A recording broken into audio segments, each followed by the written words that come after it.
Kalau aku sih sebenarnya sama Sandi tuh bisa dibilang kayak teman seperjuangan sih. Karena aku kenal sama dia itu sebelum masuk di Genta Buana.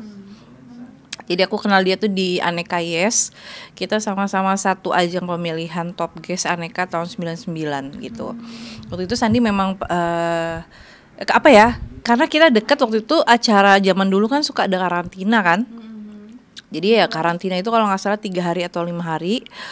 Ya udah, jadi kenal Sandi di situ, terus keluar dari Aneka kita masuk Genta bareng lagi. Jadi ya sama Sandi udah kayak temen yang nggak ada apa ya. Jadi kalau aku ngecengin dia nggak sakit hati, dia pun sebaliknya kayak gitu sih. Jadi Udah. sosoknya tuh sama kakak deket banget ya? Kalau sama aku deket banget. Tapi orangnya gimana sih, periang kah atau gimana? Orangnya tuh ngebodor, apa sih bahasa Indonesianya? Lawak mulu. Jadi kalau syuting sama dia tuh nggak pernah kehabisan pembahasan, nggak pernah kehabisan bercandaan gitu. Meskipun kalau yang syuting sama aku yang lama itu terakhir di Tutur Tinular 2011, itu kan lumayan ya strippingnya ya. Jadi kadang-kadang pulang jam 9 pagi, jam 11 udah syuting lagi. Jadi intens ketemunya di situ. Sampai pernah aku ngontrak juga sama dia berdua satu rumah, ngontrak karena memang kita break jam 9 pagi. Nanti callingan lagi jam 11, jam 12. Mau pulang jalanan macet gitu kan. Jadi ya udah, San kita ngontrak aja di depan gitu. Ayo gitu. Jadi satu rumah gitu ada 2 kamar kan. Kita ngontrak di situ. Terus pulang syuting bareng kita, bener-bener yang kayak apa ya? Ya udah nggak ada batasan gitu loh sama Sandi.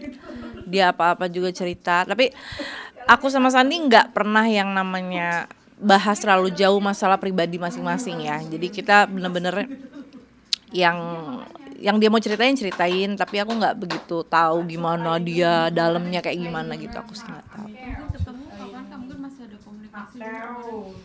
Dia datang ke sini peresmian butik aku 8 bulan lalu ya. 8 bulan yang lalu. Itu Terakhir ketemu, tapi kalau komunikasi itu selalu. Jadi dia kalau apa-apa kayak kemarin dia nyalek gitu. Rin, lu mau nggak jadi caleg? San, lu jangan ngajak-ngajak gue ya. Gue nggak bisa tuh. Kayak gitu-gitu. Lu aja udah jalan gitu. Atau misalnya, Rin jangan lupa ya bikin ucapan gitu. Selalu kayak gitu. Atau misalnya ada waktu itu lagi rame-ramenya YouTube. San, udah lu main YouTube daripada lu bingung mau ngapain. Waktu itu kan pandemi kan. Rin gimana ya gue gimana gini-gini. Yuk nge-YouTube aja San, gimana caranya. Jadi kalau misalnya aku sendiri punya ilmu, pasti aku sharing ke dia gitu. Sampai terakhir dia juga, gue ngapain ya di rumah nih nggak ada kerjaan. Ya udah bikin konten aja. Itu live TikTok, gue bilang gitu. Akhirnya dia nyoba-nyoba gimana Rin caranya gitu. jadi lebih sering sharing ya sama. Lebih iya. Tapi bener nggak sih orangnya tuh mudian gitu atau mungkin gampang tersinggungan gitu nggak sih ketika dulu waktu berteman? Atau gampang sensi gitu orangnya? Apa ya? Kalau yang aku terima sih, kalau sama aku sih enggak ya. Mungkin karena udah tahu sama kayak yang aku rasain juga. Aku ini orangnya ngomongnya suka belak-belakan ya. Terus suka bercanda totalitas gitu bercandanya kadang-kadang ya. Jadi kalau mungkin kayak aku sama Sandi yang udah saling kenal, tahu bercanda, dia nggak ada sensi-sensian. Tapi aku nggak tahu sama orang ya. Setahu aku di lingkungan teman-teman di Genta semua juga nggak pernah ada masalah yang berarti banget gitu loh. Si Sandi ini nggak pernah ada orang yang kayak gue benci dia sama Sandi karena ini, nggak ada gitu. Cuman mungkin karena kita waktu itu stripping capek gitu ya, mungkin kadang-kadang ada kita lagi ngantuk, kecapean, kata-kata misalnya kan kalau kita kolesterol kan harus dipakein ikat kepala kayak gitu ya. Mungkin waktu itu pernah juga kayak Sandi, dia baru tidur berapa jam dibangunin, ayo pakai lagi, entar dulu, kayak gitu doang sih sebenarnya. Jadi nggak dibilang mudian juga enggak. Dia kadang-kadang kalau lagi tidur dibangunin syuting langsung syuting. Kalau mudian itu kan butuh proses ya kayak gitu ya. Enggak sih, Dia lebih apa, mungkin karena kecapean syuting aja.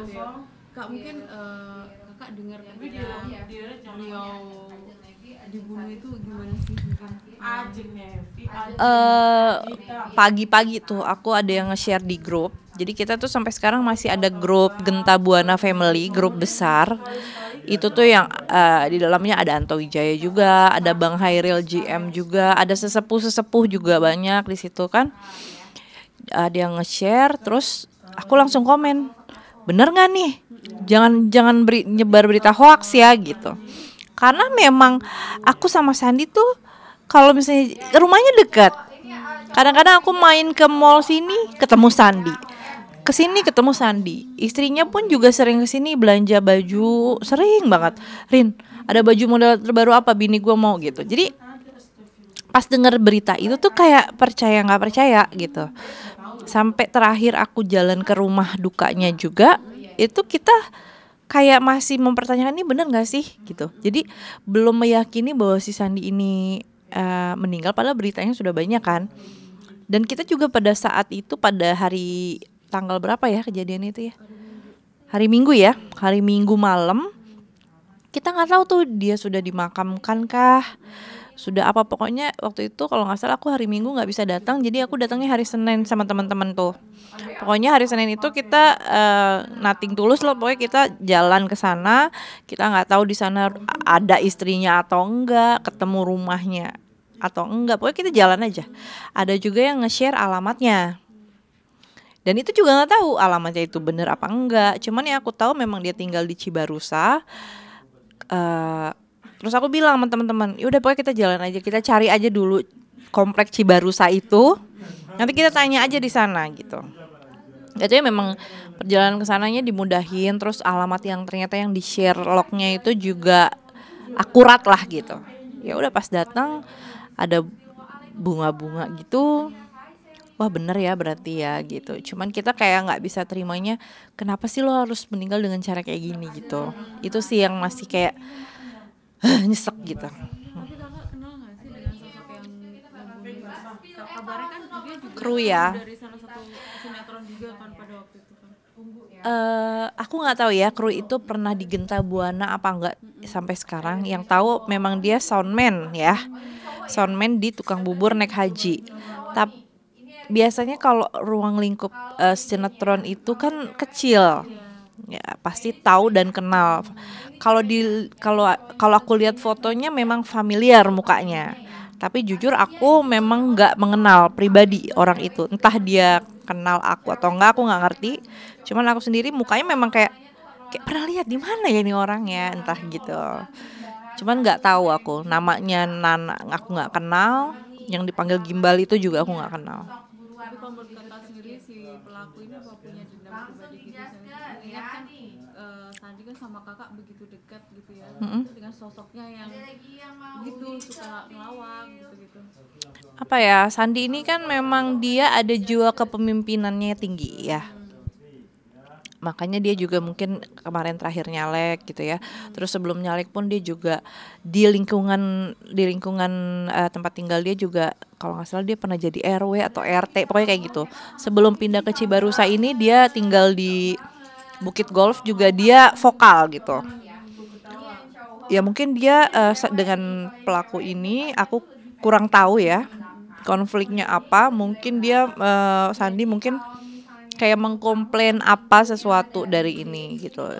Dan yang kita nggak tahu ternyata si pelaku ini mungkin menyimpan dendam yang begitu lama gitu.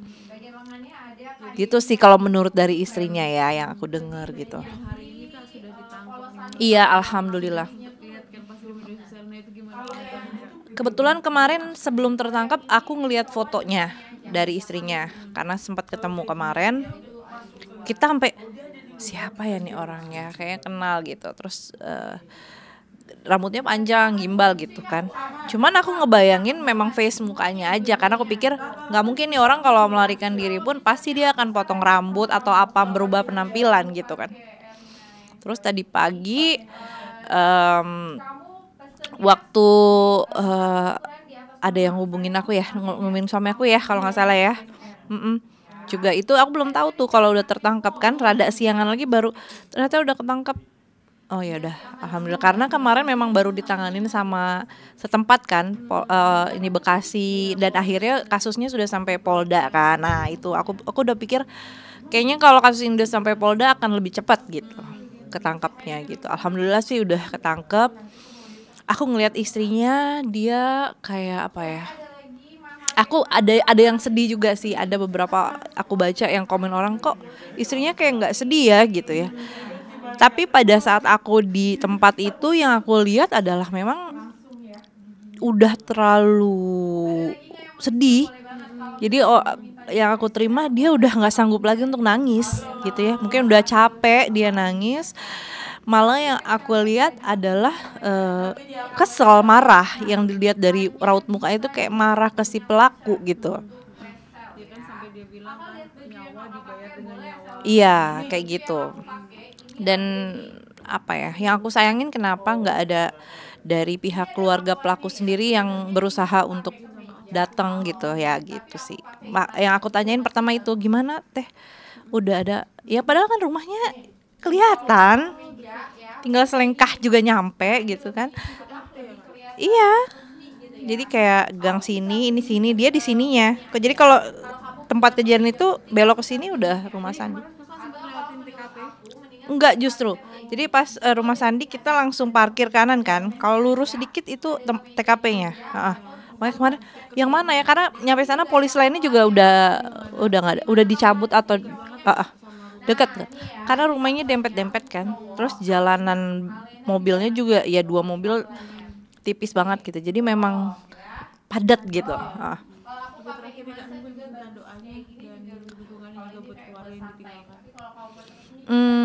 Ya buat Teh Ade, Kak Ade, istrinya Sandi, almarhum Sandi, harus yang kuat. Aku tahu banget yang aku bikin sedih itu adalah anak-anaknya semua deket banget sama Sandi. Dia selalu kalau WA-an sama aku juga, Sandi tuh selalu bilang, anak-anak kan gue yang ngurus nih, anak-anak tuh maunya tidur di ketek gue gitu ya. Jadi di saat dia nggak ada, itu yang aku pikirin justru lebih ke anak-anaknya gitu ya. Apalagi kayak mungkin istrinya untuk menjelaskan anak-anaknya. Alhamdulillah kemarin udah dibawa juga anak-anaknya ke kuburan papanya gitu kan. Ya reaksinya macam-macam gitu. Mudah-mudahan kuat aja buat adek gitu, menjalani hari-hari berikutnya gitu. Apalagi kan pembunuhnya udah ditangkap, semoga tenang, dan kita berdoa supaya pembunuhnya dapat ganjaran yang setimpal sih, itu aja. Ya.